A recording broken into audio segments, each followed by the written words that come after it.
Salut à tous, j'espère que vous allez bien. Aujourd'hui je vous retrouve pour une nouvelle vidéo, une semaine dans mon assiette. Je me suis dit que ce serait bien de vous montrer une semaine puisque c'est plus réaliste que juste une journée dans mon assiette. Surtout que souvent quand je filme, j'ai tendance à faire des recettes, on va dire plus saines entre guillemets. Mais de manière générale, j'ai tendance à faire plus de recettes et à plus cuisiner pour vous vu que je fais la journée dans mon assiette. Mais du coup comme là ça va être une semaine dans mon assiette, je vais essayer d'être plus réaliste, de vous montrer ce que je prends, le plus écologique, le plus zéro déchet possible. Aussi, je sais que je fais souvent mes journées dans mon assiette vegan et sans gluten. C'est le mode de vie que je suis le plus, mais je me labellise pas vraiment comme vegan. Je vous avais déjà fait une vidéo où je vous expliquais la chose dans une Q&A parce que je sais que des fois ça peut être un peu perturbant du coup, vu que je fais souvent des vidéos une journée dans mon assiette vegan et sans gluten. Donc je suis intolérante au gluten, au lait et aux œufs, et je mange très rarement de la viande pour des raisons écologiques et éthiques, mais ça m'arrive de temps en temps. Ça fait vraiment longtemps que j'ai pas mangé de la viande. Par contre j'ai mangé par exemple du poisson une fois depuis que je suis arrivée au Danemark, donc ça fait une fois par mois, enfin voilà. Donc j'en mange très peu, mais j'en mange de temps en temps si j'en ai vraiment envie ou s'il y a une opportunité par exemple ici. Il y a beaucoup de choses véganes donc c'est vraiment bien, mais il y a aussi plein de recettes qui sont très traditionnelles, qui ont du poisson ou de la viande. En général je préfère prendre une alternative avec du poisson. Mais de manière générale quand je cuisine pour moi j'utilise que des ingrédients véganes et le plus souvent sans gluten. Ça m'arrive de manger des choses avec des œufs, du lait ou du gluten, notamment quand c'est par exemple une pâtisserie. Par contre j'achèterai pas de lait ni d'œufs. Et en général assez rarement des choses avec du gluten. Voilà, c'était juste pour être un peu clair sur mon type d'alimentation. Je sais que ça peut être un peu perturbant pour les gens, mais voilà, si vous êtes vegan et sans gluten, vous aurez aussi des idées de recettes. Et puis si vous n'êtes pas du tout végétarien, ça peut vous donner des idées pour mettre plus de repas végétariens dans votre alimentation. Enfin voilà. J'essayerai de vous montrer les recettes, mais il y aura sûrement des choses qui seront vraiment très basiques et très simples, et donc j'élaborerai pas forcément une recette en tant que telle. Donc je vais commencer un samedi puisque c'est le jour où je vais faire mes courses en général. Donc on est samedi midi, mon repas de ce midi est en train de chauffer et j'ai fait mes courses ce matin.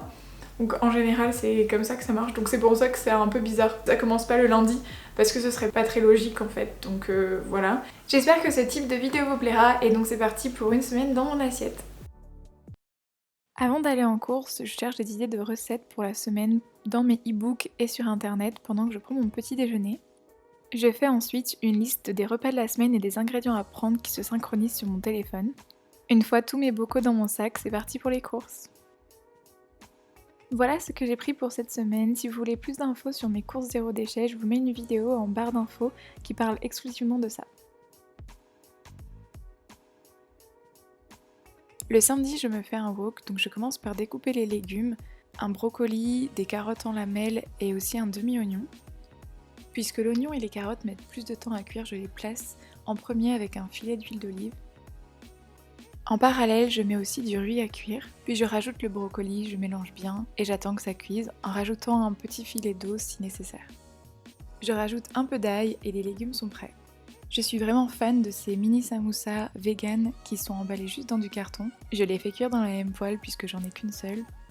Une fois le riz cuit, je le mélange avec les légumes.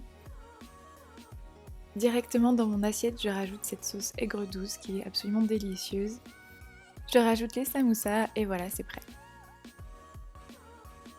Pour le goûter, je teste un roulé à la cannelle qui est une spécialité du Danemark. Je l'ai acheté dans une boulangerie qu'on m'a beaucoup recommandée et qui est délicieuse. Pour le dîner, je teste une recette d'omelette vegan.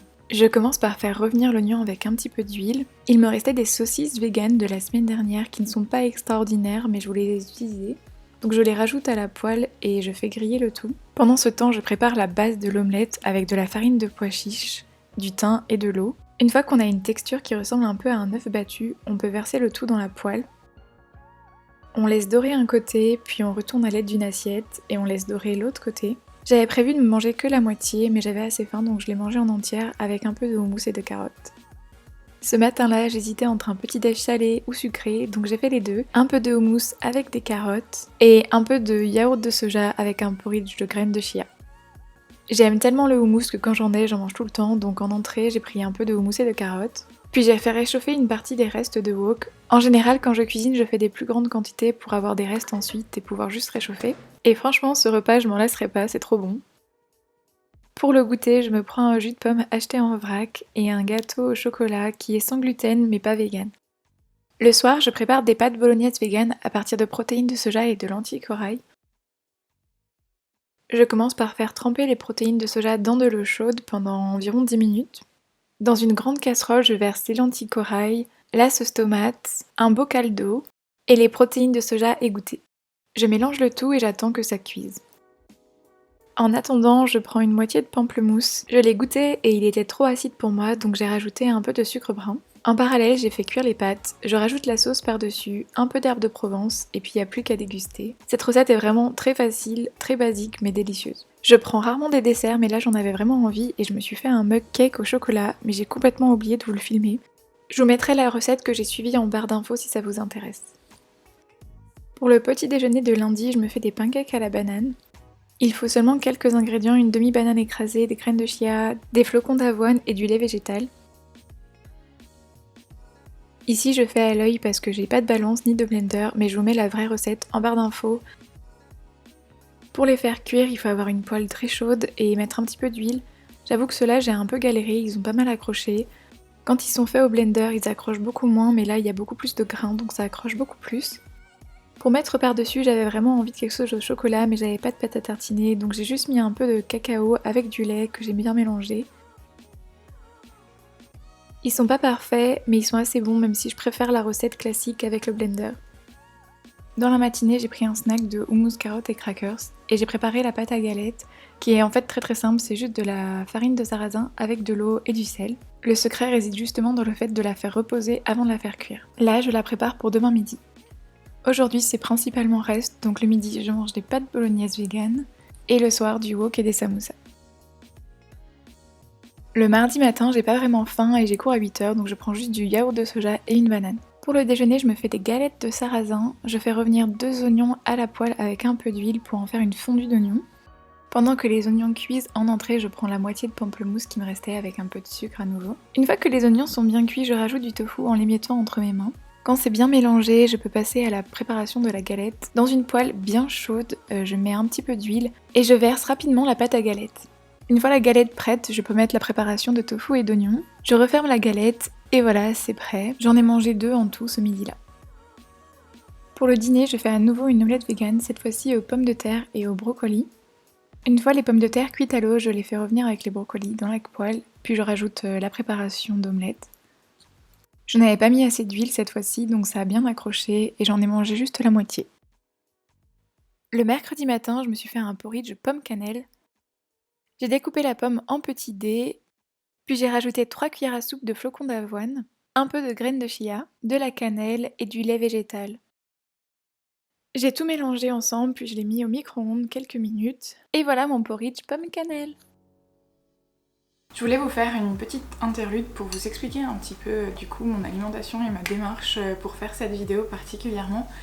On est au milieu de la semaine et je me suis dit que c'était un peu important en fait d'expliquer pourquoi et comment je mange, etc. Et notamment de vous parler d'un livre que je lis en ce moment et du pourquoi de cette vidéo. Du coup j'ai mon petit déjeuner là qui est un porridge d'avoine avec des pommes que je vous ai déjà montré normalement dans la vidéo. Et je voulais vous parler de 2 choses. La première, c'est que je le montre pas forcément dans toutes les vidéos, je l'ai montré dans la dernière vidéo. Tous les jours je prends ça. C'est un comprimé notamment pour la vitamine B12 qui est la vitamine qu'on peut pas avoir si on mange pas de viande. Et il y a aussi d'autres suppléments importants. Et voilà, on prend une petite tablette comme ça tous les jours. C'est un des comprimés, je crois, le moins cher du marché avec le plus de choses possibles. Si vous mangez assez peu de viande, c'est vraiment important d'avoir un complément adapté. Alors demandez à votre médecin aussi si vous avez des carences particulières. Voilà, c'est important de faire les tests régulièrement. Et d'ailleurs c'est important même si vous mangez de la viande. Et la deuxième chose dont je voulais parler, c'est mon alimentation et les défis un petit peu que j'ai rencontrés. Je vais pas vous faire un historique général et peut-être que je ferai une vidéo là-dessus quand je me sentirai prête. Mais c'est vrai que j'ai eu pas mal de, on va dire pas mal de troubles alimentaires. Je sais pas exactement comment l'exprimer, mais voilà, et je me suis rendu compte que quand je vous faisais des vidéos juste pour une journée de recettes, en général c'était ma meilleure journée de la semaine. Aussi parce que j'avais envie de vous montrer des recettes saines, bonnes, esthétiques, etc. Donc je faisais des efforts pour chaque repas, pour qu'il soit joliment fait, etc. Je pense que ça reste quelque chose d'important quand on regarde des vidéos de nourriture, on a envie que ça soit ça donne envie en fait tout simplement. Et mais du coup je me suis dit j'allais vous montrer une semaine dans mon assiette pour justement vous montrer que tous les jours sont pas égaux du tout.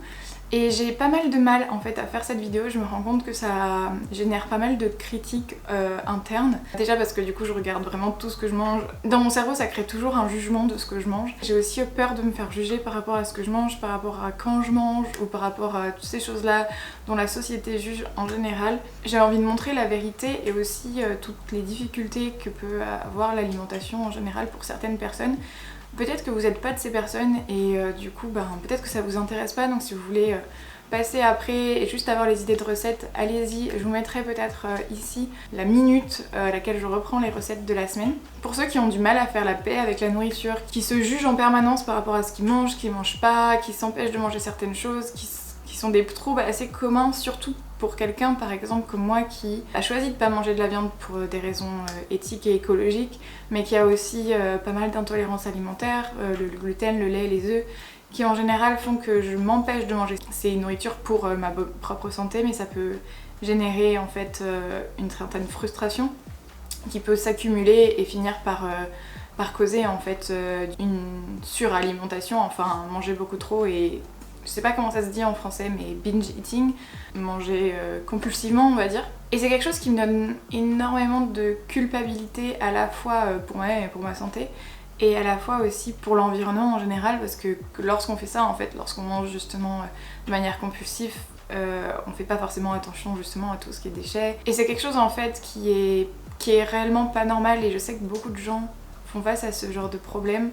Et du coup c'est pour ça que je voulais vraiment vous parler de ce livre que j'ai lu, enfin que je suis en train de lire encore, donc vous voyez j'ai pas lu en entier, mais ça s'appelle Intuitive Eating. Il est en anglais, mais je sais pas, peut-être qu'il y a des livres un peu pareils en français. Je crois qu'il est pas traduit en français celui-là, mais je pense qu'il y a peut-être des livres équivalents en français ou des vidéos qui expliquent ce que c'est l'Intuitive Eating. C'était quelque chose dont j'avais vraiment entendu parler depuis toujours, mais je me faisais pas assez confiance, et après avoir restreint mes calories, avoir tout essayé pour perdre du poids, c'est quelque chose avec lequel j'avais beaucoup de mal.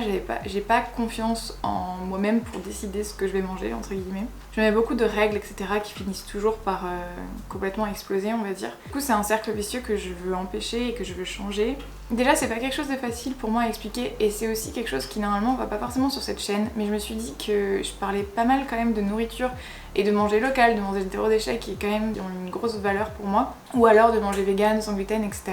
Et que du coup c'était aussi mon devoir de dire aux gens que c'est important de manger sans culpabilité et d'avoir toujours un mode de vie sain bien sûr, de pouvoir avoir une relation normale avec la nourriture en fait tout simplement. Et donc ça fait quelques semaines que je teste ce type d'alimentation qui est en fait juste de revenir à nos symptômes de faim, à quand est-ce qu'on a faim, de se permettre de manger tout ce dont on a envie et d'arrêter de se mettre des barrières et des règles, de manger à l'heure où on a faim et pas après, pas avant. Enfin, il y a plein d'explications et elles sont vraiment détaillées dans le livre, et ça permet vraiment de passer à travers ces barrières mentales qu'on avait quand on a enchaîné les régimes ou les restrictions caloriques ou les troubles alimentaires, etc. Vous allez voir que je mange complètement différemment d'une journée à l'autre, que des fois je mange plus de fois, d'autres moins. Je vous mettrai les heures des repas et que les heures sont jamais exactement les mêmes. Je suis aussi dans une phase d'adaptation, donc c'est des fois un peu difficile de vraiment se faire confiance encore, etc. Et de pas avoir peur du jugement, notamment derrière la caméra. J'ai tellement de la chance d'avoir une communauté hyper bienveillante, mais c'est vrai que les commentaires négatifs, ils sont là aussi parce que des fois les vidéos vont au-delà de la communauté aussi, et parce que quand on parle de ces sujets ça génère toujours ce genre de commentaires négatifs. Si ce passage peut aider ne serait-ce qu'une personne à aller voir ce livre ou à aller voir d'autres choses sur l'intuitive eating et à faire la paix avec la nourriture et à en finir avec tous les dictats quotidiens qu'on se met ou que la société nous met à la fois, c'est un peu les deux, ce sera une réussite pour moi. Je peux pas vraiment vous parler des résultats parce que c'est un processus long et ça fait que quelques semaines que je le fais réellement. Et c'est quelque chose d'assez long parce que c'est difficile de revenir vers ces symptômes de faim, de ressentir la faim avant d'être complètement affamé et d'être capable de ressentir la satiété société aussi, c'est quelque chose qui met longtemps. C'est quelque chose qui met longtemps aussi de se défaire de ces barrières et de ces règles qu'on s'impose. Mais je vous ferai un update plus tard. C'est vraiment quelque chose qui fait sens quand je lis le bouquin. À chaque page, j'ai l'impression qu'on parle de moi et ça fait sens et c'est logique. Je sais pas si ce passage fait sens pour vous, mais j'espère que ça l'est et je vous tiendrai au courant aussi si ça vous intéresse plus tard dans le processus, peut-être dans quelques mois, pour voir où j'en suis par rapport à ça et si ça a changé quelque chose dans ma vie. Je vous recommande vraiment ce livre si vous parlez anglais, ou sinon je vous mettrai peut-être des infos en français dans la barre de description. Et maintenant j'ai profité de mon petit déjeuner et je vous retrouve avec le reste des recettes pour la semaine.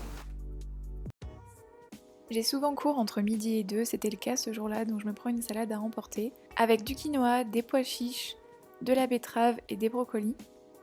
Je me prépare aussi une vinaigrette toute simple, de la moutarde, du vinaigre balsamique et un peu d'huile d'olive. Je prends toujours avec moi mes couverts, une fourchette, un couteau et une paille, et aussi ma bouteille d'eau. J'ai oublié de filmer mon dîner, mais je me rappelle plus du tout ce que c'était. Le jeudi matin, j'avais cours à 8 h et pas vraiment faim, donc j'ai juste fait un chai latte. Et le midi, je me suis pris un déjeuner à la cafétéria. Pour le goûter, je me suis fait des crêpes véganes et sans gluten. C'est ultra simple, il faut juste de la farine sans gluten, de la maïzena et du lait végétal, avec une petite cuillère de sucre. Je mélange le tout en rajoutant du lait petit à petit jusqu'à avoir la bonne consistance. Ensuite, c'est comme les crêpes classiques, on les fait chauffer dans une poêle bien chaude, on les retourne, puis on peut les déguster. J'en avais 4 cette fois-ci. Je les ai faites au sucre citron. Et j'en ai mangé 2 au goûter et 2 le soir avec une galette au tofu et aux oignons. Pour le dernier jour de la semaine, j'ai commencé la journée avec un porridge banane chocolat, avec une demi-banane écrasée, des flocons d'avoine, des graines de chia, du cacao et du lait végétal. Ce n'est pas forcément le plus appétissant, mais c'est vraiment très bon. Je rajoute le reste de la banane découpée en lamelles, et voilà le porridge banane chocolat. Pour le déjeuner, je mange les restes de la salade de quinoa que j'ai d'ailleurs pas fini, je n'avais plus faim. Je finis la semaine en beauté avec des pâtes au tofu et à la crème. Et j'ai enfin trouvé de la crème végétale, donc je suis super contente et j'avais hâte de la tester. C'est à nouveau pas le plus joli plat, mais c'est vraiment très bon. J'espère que cette vidéo vous aura plu, si c'est le cas, comme d'habitude n'hésitez pas à vous abonner, à mettre un j'aime ou un commentaire, et je vous retrouve bientôt pour une prochaine vidéo.